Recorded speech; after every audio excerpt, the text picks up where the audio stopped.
أعوذ بالله من الشيطان الرجيم. بسم الله الرحمن الرحيم.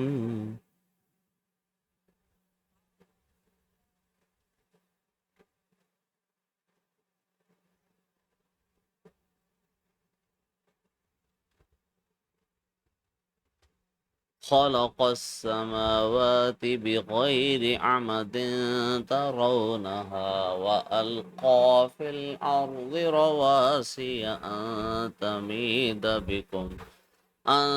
تميد بكم وبث فيها من كل دابة وأنزلنا من السماء ماء فأنبتنا فيها من كل زوج كريم.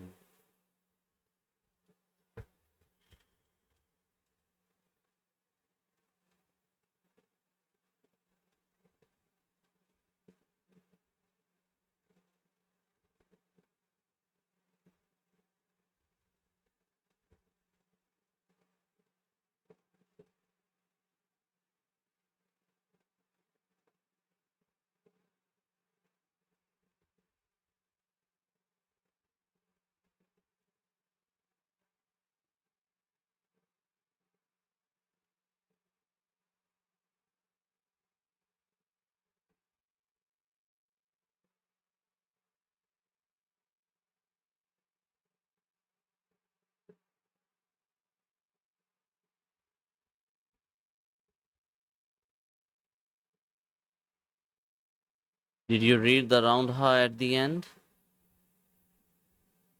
هذا خلق الله فأروني ماذا خلق الذين من دونه بل الظالمون في ضلال مبين.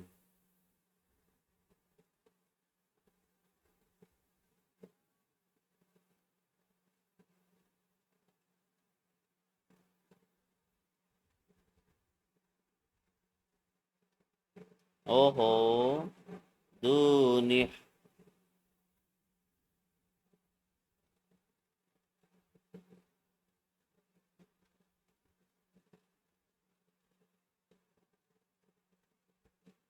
ولقد آتينا لقمان الحكمة أن اشكر لله ومن يشكر فإنما يشكر لنفسه ومن كفر فإن الله غني حميد.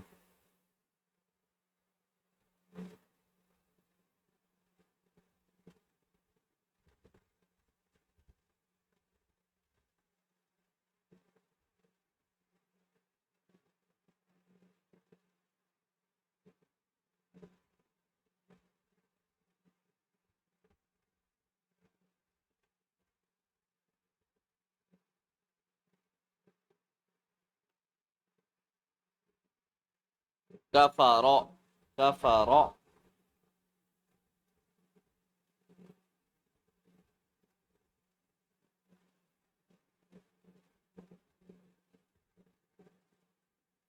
وإذ قال لقمان لابنه وهو يعظه يا بني لا تشرك بالله إن الشرك لظلم عظيم.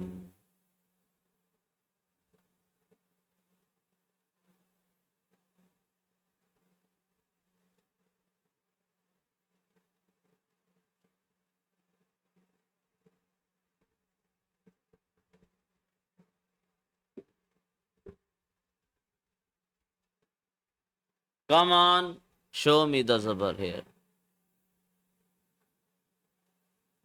Yeah.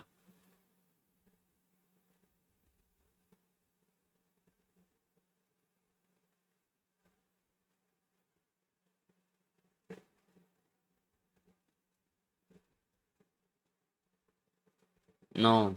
The dots are at the top.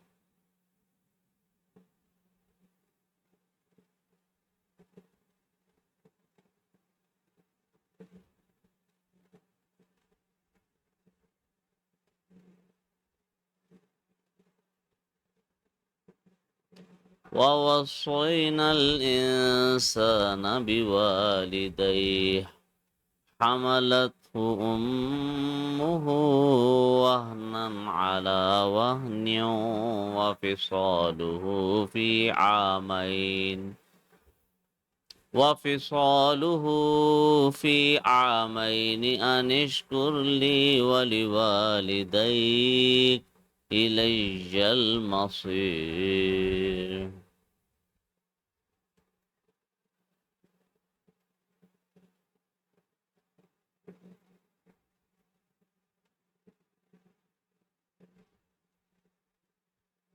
Make the hammer sharper.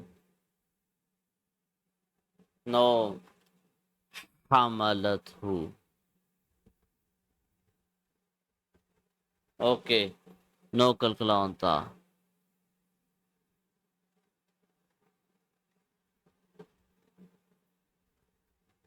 Okay, no kalkala on ha.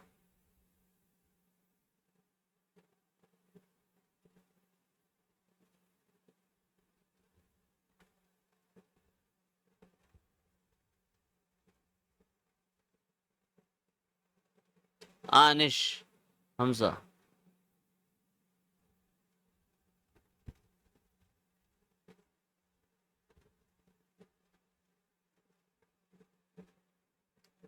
وإن جاهداك على أن تشرك بي ما ليس لك به علم فلا تطعهما وصاحبهما في الدنيا معروفا واتبع سبيل من أناب إليه ثم إلي مرجعكم فأنبئكم بما كنتم تعملون.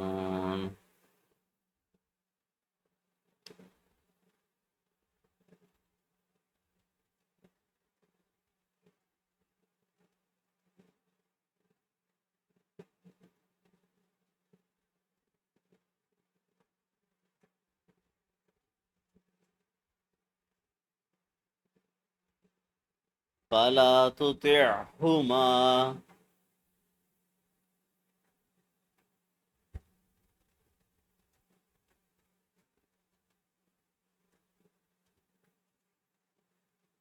Okay.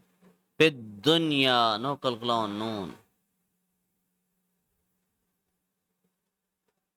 No, not at all. It is not alif madda. Ma'rufa.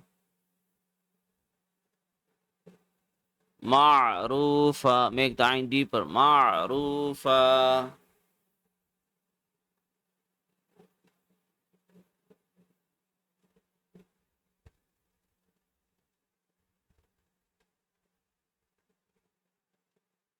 No, two things. First of all, Hamza must not be stretched. Anaba. Look, ya has a tashdid here. Why are you stretching the lay? This is not ya madda. It is ilaj. Yeah, the fatha, the zabar is being removed, not the shadda. It is ilaj. That's it.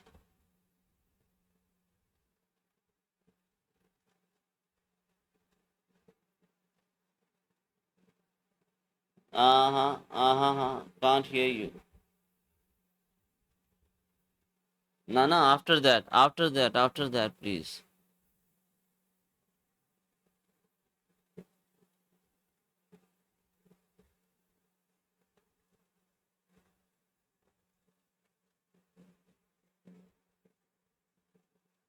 يا بني إنها إن تك مثقال حبة من خردل فتكن فتكن في صخرة أو في السماوات أو في الأرض يأتي بها الله إن الله لطيف خبير.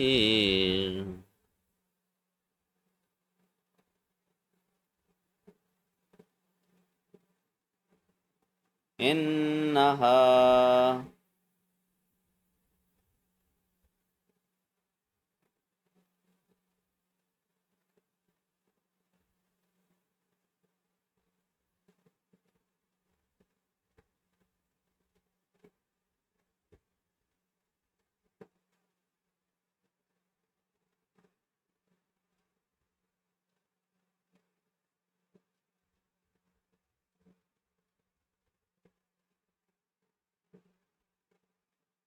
uh-huh. Yes, yes, yes. يأتي بها الله.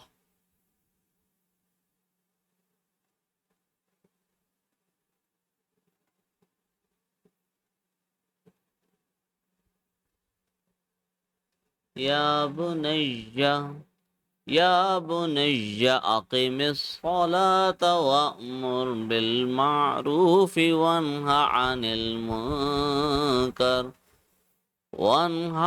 المنكر واصبر على ما أصابك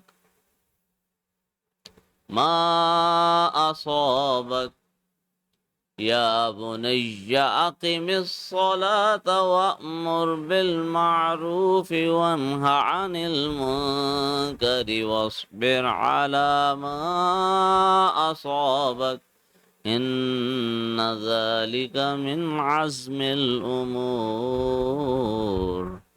ولا تصعر خدك للناس ولا تمش في الأرض مرحا إن الله لا يحب كل مختال فخور.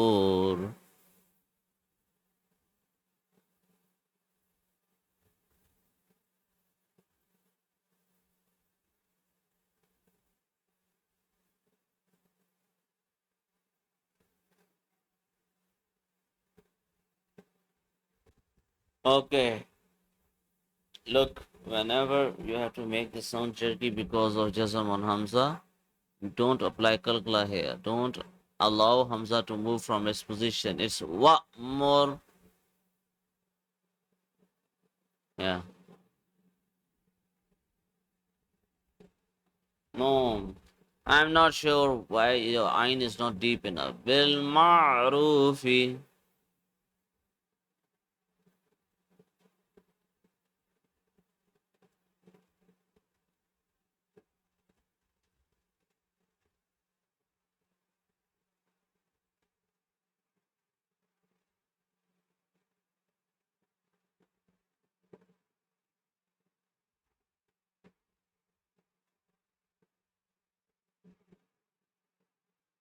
No. Wala tu. Come on. Come on. Wala tusa'ir. No. Read the letter ayn. Say ayn. Yeah.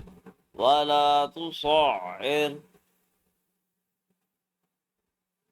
Na. What is sa'ir? I'm not sure.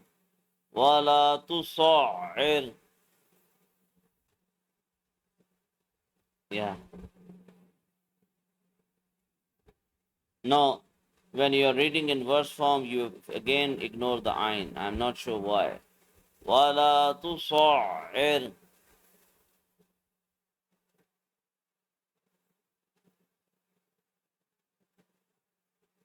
Na. Press the ayn for for 1 second at least. And read slowly. Wala tusa'ir with this space.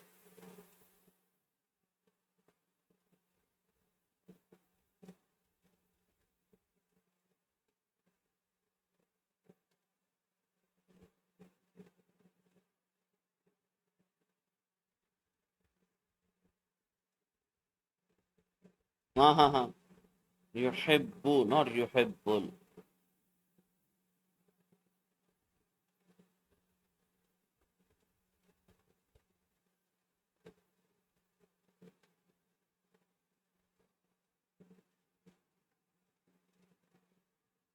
This is how the meanings change, and we have to be careful. La yuhibbu means Allah does not love those. If we skip the la, or if we continue from yuhibbu, then it means he does. Almost the opposite meaning of what it was intended. La yuhibbu, he doesn't love. Yuhibbu, if we only say yuhibbu, it means he does. Are you getting my point?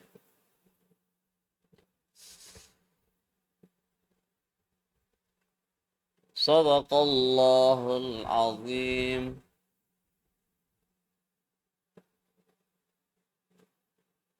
Amen.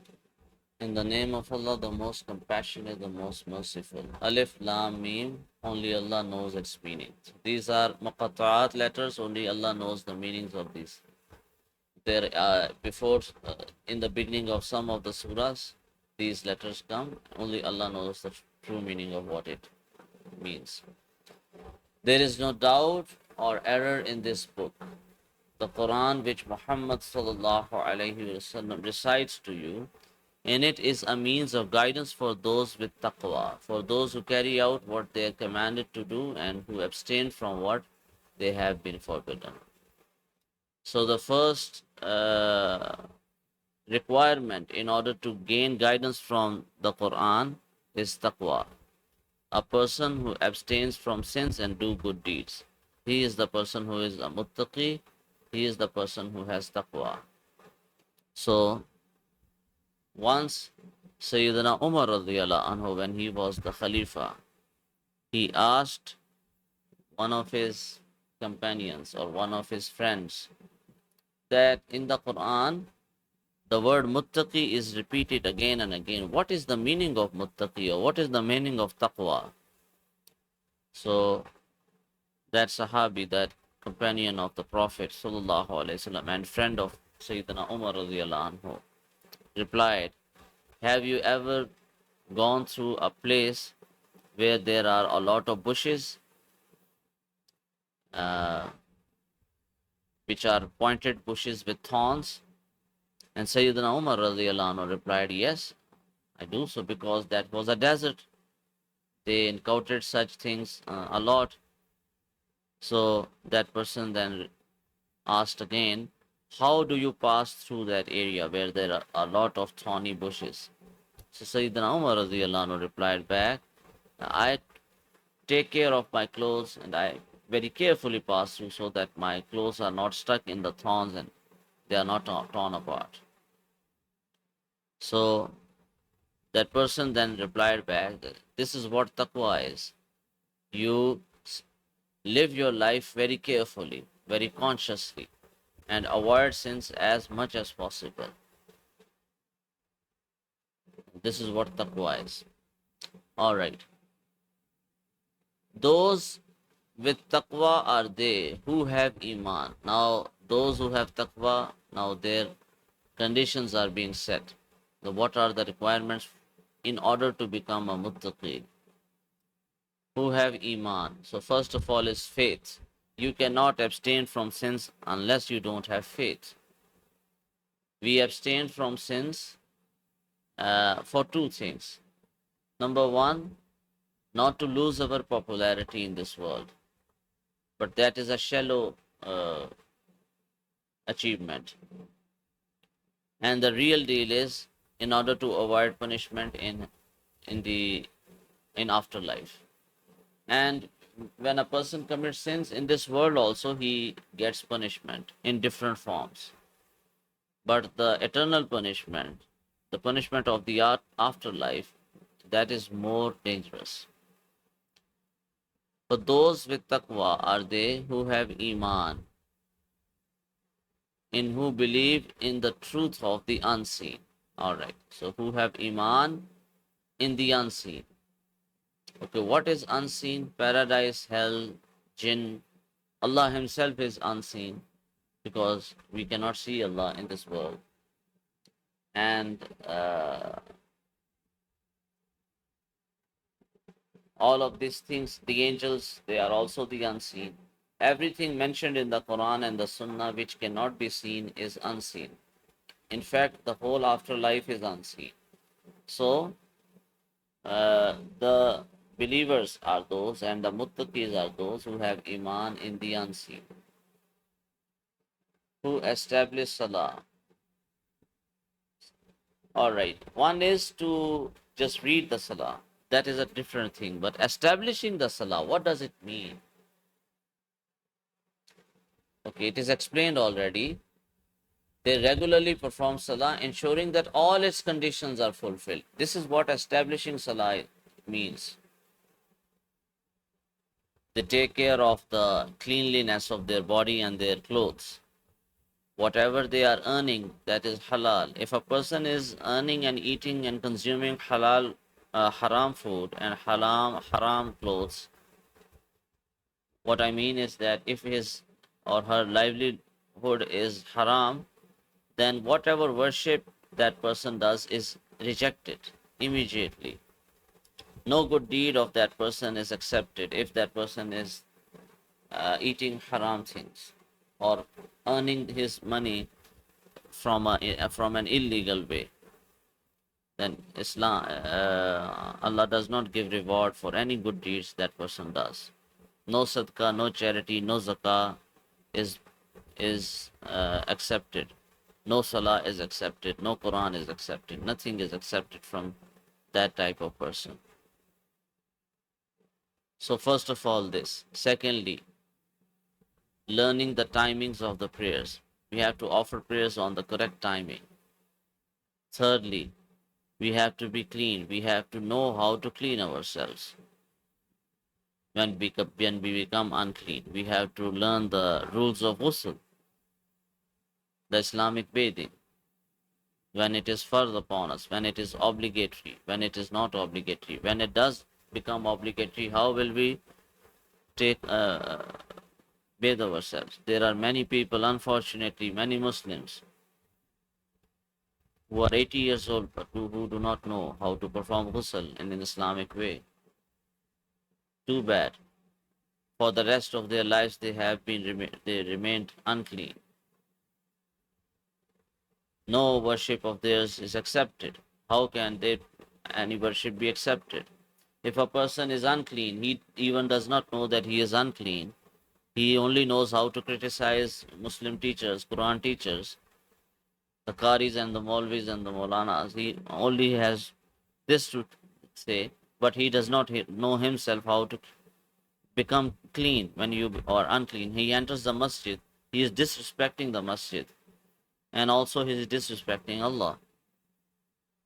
When he touches the Quran in an unclean state, he is committing sin.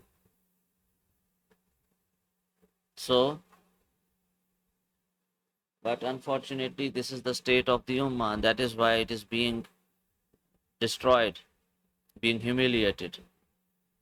But that Muslims even do not know the very basics of Islam, even don't know how to pronounce the kalma properly. Uh, anyway, so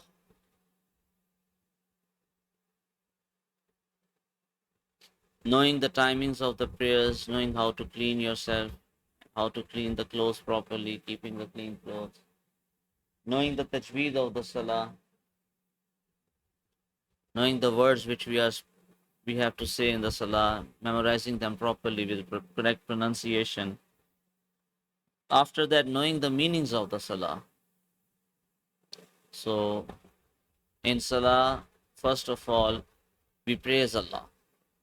The greatness of Allah is being said again and again, it recited again and again in the prayer. Secondly, the Quran is being recited again and again. So we have to know the meanings of the Quran. First the tajweed and then the meanings as well. The ideal state is to learn Arabic language itself.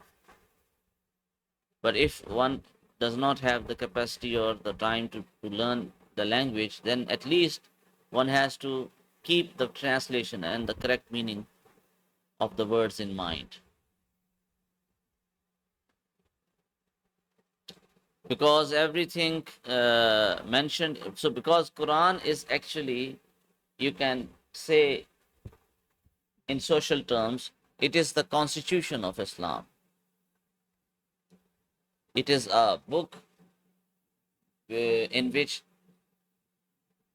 many major or fundamental laws of Islam are mentioned. So if we understand the Quran properly in its true context, we understand very much the theoretical side of Islam. We know what to do. First of all, when you create a home, first of all, you plan ahead. What is your budget?